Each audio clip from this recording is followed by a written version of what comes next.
మన పెట్టుబడి మన పిల్లల భవిష్యత్తు కోసమే కదా, అందుకే సరైన స్థలం ఎంచుకోవాలి. మీ పెట్టుబడికి నమ్మకమైన వేదిక శ్రీ వాసవి ప్రాజెక్ట్స్. ఏమంటే ప్రాంతీయ భేదం కూడా పాయింట్ కదండి, ఇది క్రియేటివ్ ఫీల్డ్ అండి, ఎవరు ఎక్కడైనా చేసుకోవచ్చు, బట్ లిమిటేషన్ ఉండాలంటున్నాను. నన్ను ఎలా చేస్తారా బెంగళూరులో? ఇంకో ఆర్టిస్ట్ రాణిస్తారా?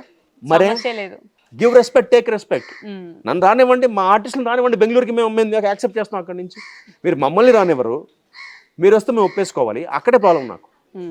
మీరు మమ్మల్ని రానివ్వండి, మీరు కన్నడకి మమ్మల్ని రానివ్వండి. మేము ఆర్టిస్ట్ అందరం కన్నడలో వెళ్తే కన్నడ సీరియల్ మేము పని మమ్మల్ని ఒప్పుకోండి. అక్కడ టెక్నికల్ ప్రాబ్లం ఉంది. అక్కడ వాళ్ళు సింగ్ సౌండ్ లో పనిచేస్తారు, అంటే మైక్స్ పెట్టేసుకుని పనిచేస్తారు. మన దగ్గర ప్రాంప్టింగ్ అలవాటు 90% మందికి. నాలాగా ప్రాంప్టింగ్ లేకుండా యాక్ట్ చేసే వాళ్ళు చాలా తక్కువ మంది. నేను, నీరజ్ గారు, మన భరణి గారు, శేఖర్, చంద్రశేఖర్, మేమందరం వితౌట్ ప్రాంప్టింగ్ యాక్ట్ చేస్తాం. అలా తక్కువ మంది ఉన్నాం. సో బట్ అక్కడ వాళ్ళ రూలే అది, వాళ్ళు వితౌట్ ప్రాంప్టింగ్ అందరూ యాక్ట్ చేస్తారు. కాబట్టి వాళ్ళకి మాతృభాష తెలిసి ఉండాలి. మన కన్నడ రాదు కాబట్టి అక్కడ మనం చేయలేం. ఈ టెక్నికల్ ప్రాబ్లం ఉంది. బట్ నేనేమంటానంటే దానికి ఏదైనా సొల్యూషన్ మీరు కనిపెట్టండి. మమ్మల్ని తీసుకెళ్ళి బెంగళూరులో యాక్ట్ చేయించండి. ఒకళ్ళనో ఇద్దరును, మీరు 7 వస్తున్నారు కదా, మమ్మల్ని 2 తీసుకెళ్ళండి. నా లాజిక్ అదే. ఇప్పుడు ఏదైనా అండి, give respect and take respect అంటాం. అంతేగా, మీరు ఇవ్వండి, ఇచ్చిపుచ్చుకుందాం, మాకేం ప్రాబ్లం లేదు. కాకపోతే తెలుగు సీరియల్లో తెలుగు ఆర్టిస్ట్ పెట్టుకోకుండా మీరు తెలుగు సంప్రదాయాన్ని చూపిస్తూ 10 మందిలో 8 మందిని వాళ్ళకే ఇస్తే పని మనిషి క్యారెక్టర్కి, డ్రైవర్ క్యారెక్టర్కి మేమా? అది కాదు కదా. అంటే మీరు చూపించే తెలుగు కల్చర్ని చూపిస్తున్నారు ఆడియన్స్కి. ఆడియన్స్ ఆ మాట ఫీల్ అవుతున్నారు. అరే వీళ్ళని చూస్తుంటే మాకు అసలు తెలుగు నేటివ్ రావట్లేదు, నేటివిటీ పోతుందని మీరు ఫీల్ అవుతున్నప్పుడు మెయిన్ క్యారెక్టర్స్ పెట్టుకోండి. వాళ్ళని మీరు తీసుకురండి. ఆఫ్ఘనిస్తాన్ అనండి, పాకిస్తాన్ వెళ్ళండి, పాకిస్తాన్ తీసుకురండి, మాకు ఓకే. కానీ ఇద్దరే సీరియల్కి, ఆర్ ముగ్గురు మ్యాక్సిమం. మీరు ఇద్దరు కాకుండా ముగ్గురు కాకుండా 7 తీసుకొచ్చి ఓ డ్రైవరు, ఓ కాంపౌండర్, ఓ క్లీనర్, ఓ పని మనిషి మాకు ఇస్తే ఇంకా ఆడియన్స్ ఏం ఎంజాయ్ చేస్తారో మన సంస్కృతి ఎక్కడ చూపిస్తున్నాం. తెలుగు వాళ్ళకి మీరు ఇచ్చే వాల్యూ అదే. అంటే ఇది వేరేగా బయటకు వెళ్తుంది. వాళ్ళు ఏమంటున్నారు, కౌశిక్ నాన్ తెలుగు వాళ్ళని వద్దంటారు. నేను ఎప్పుడు వద్దనండి. నేనే బయటకు పని చేస్తున్నాను మెడ్రాస్ లో. నేను ఎందుకు వాళ్ళని వద్దంట? Basic common sense, practice what to preach అంట. నాకు రావడం ప్రాబ్లం కాదు, మీరు రండి, లిమిట్ లో రండి. ఛాన్స్ కదా చెప్తున్నా, ప్రొడ్యూసర్ కదా చెప్తున్నా, తెచ్చుకోండి. 2 తెచ్చుకోండి, 3 తెచ్చుకోండి. సింపుల్ అండి. ప్రొడ్యూసర్లు ఏమంటారు, ఛానల్స్ ఒప్పుకోవట్లేదు అంటారు. ఛానల్స్ ఏమంటారు, ప్రొడ్యూసర్లు ఒప్పుకోవట్లేదు అంటారు. వీళ్ళిద్దరు ఆడుకుంటున్నారు.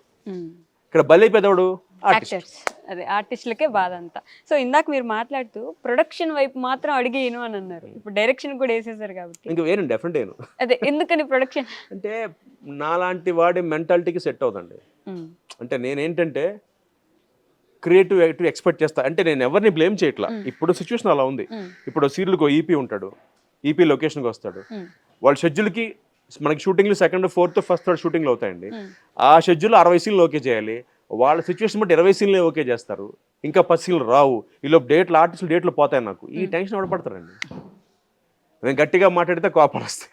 నేనేమో ఆగే టైప్ కాదు. అందుకని మనకి వద్దన్నప్పుడు వద్దు. నొప్పింపక నొవ్వక తప్పించుకు తిరుగువాడు ధన్యుడు కౌశిక్. సుమతి కాదు, కౌశిక్. ఎందుకంటే ప్రాక్టికల్ తెలుసండి, జరిగేది అది అన్ని ఛానల్స్ లో. ఇప్పుడు అంటే అది వాళ్ళ తప్పు కూడా కాదండి.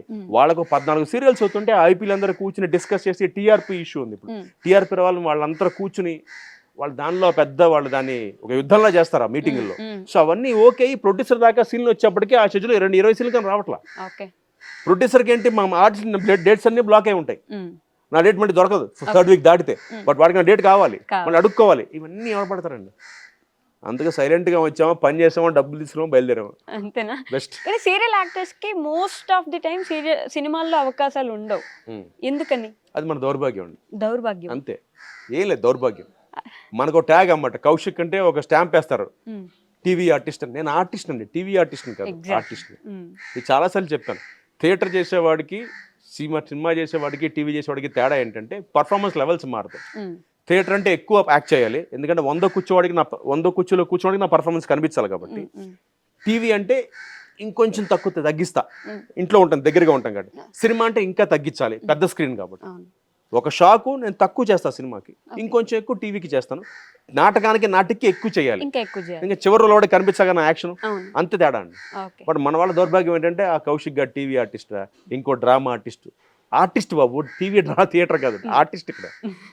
అది మన దౌర్భాగ్యం. అంతే. ఆ పాయింట్ ఇప్పటిదాకా పోదండి. మన తెలుగు వాళ్ళం, మంది చాలా విశాల హృదయం అండి. మన వైశాల్యం ఫిల్మ్ సిటీ అంత ఉంది మంది. సో మనం అందరం తీసుకుంటాం, మనం మాత్రం మన వాళ్ళని డేకం, మన వాళ్ళని మాత్రం ఎంకరేజ్ చేయం. మనం మాత్రం మన ప్లేట్లో మొత్తం ఉంటాయి, మనం తినం పక్కడికి పెడతాం కాజా అన్నీ. 36 సంవత్సరాల తర్వాత కూడా ఏ ఒక్క దగ్గర భయపడిన సిచ్యువేషనే లేదు. మీరు ఏది అనిపిస్తే అది మాట్లాడడం, ఏది అనిపిస్తే అది చెప్పడం. నాకు అవసరం లేదండి, నేను నన్ను నమ్ముకొచ్చాను, నా టాలెంట్ నమ్ముకొచ్చాను, నా బిహేవియర్ కరెక్ట్గా ఉంది, చాలా నాకు వస్తాయి వేషాలు. నేను ఎగ్జాంపుల్ చెప్తున్నాను, నేను ఎప్పుడు ఏ నిర్మాత పాడైపోవాలని కోరుకోను, ఏ ఛానల్ ఇబ్బంది పడాలని కోరుకోను, అందరూ బాగుండాలనే కోరుకుంటా. అండ్ ఫస్ట్ నిర్మాత బాగుండాలని కోరుకుంటా, ఎందుకంటే నిర్మాత అన్నం పెడుతున్నాను నాకు. ఇవాళ ఒక సీరియల్ అండి ఒక 300 ఎపిసోడ్ వెళ్తుంటే ఆల్మోస్ట్ మీకు 70 కుటుంబాలు భోజనం చేస్తాయి ఒక నిర్మాత వల్ల. అది ఎంత గొప్ప విషయం అండి. అంటే మీకు డబ్బులు టైంకి ఇస్తూ మీకు వాళ్ళు తీసుకొస్తారు, పొద్దున్న తీసుకొని టిఫిన్ పెడతారు, 2 రకాల టిఫిన్లు, మళ్ళీ ఆదివారం చికెను, మళ్ళీ సాయంత్రం జ్యూస్, సమ్మర్ అయితే కొబ్బరి బోండం, ఇన్ని ఇస్తున్నప్పుడు మన నిర్మాత బాగుండాలనే కోరుకోవాలి. ఆబ్వియస్లీ అండి. మీకు ఇది చిన్నప్పటి నుంచి ప్లాట్ఫామ్ కదా ఇది, మరి ఇంకా ఘోరం. అవునండి, చిన్నప్పటి నుంచి చేస్తున్నాను కాబట్టి, బట్ వేరియేషన్స్ చూస్తూ వచ్చాను. కాకపోతే ఒకటే చెప్పా కదా, ఒకటే గోల్ అండి, నేను ప్రెసిడెంట్ అయినందుకు తెలుగు వాళ్ళకి అవకాశాలు ఉండి 2 లేదా 3 ఆపగలిగితే చాలండి. అంతే. నెక్స్ట్ ఇంకా నేను పోటీ చేసి గెలవపోయినా పర్లేదు, ఎందుకంటే అది వెళ్ళిపోతుంటుంది, చట్టం తన పని తాను చేసుకెళ్తున్నట్టుగా ఈ పని చేసుకుంటూ వెళ్ళిపోతుంది. అంతే.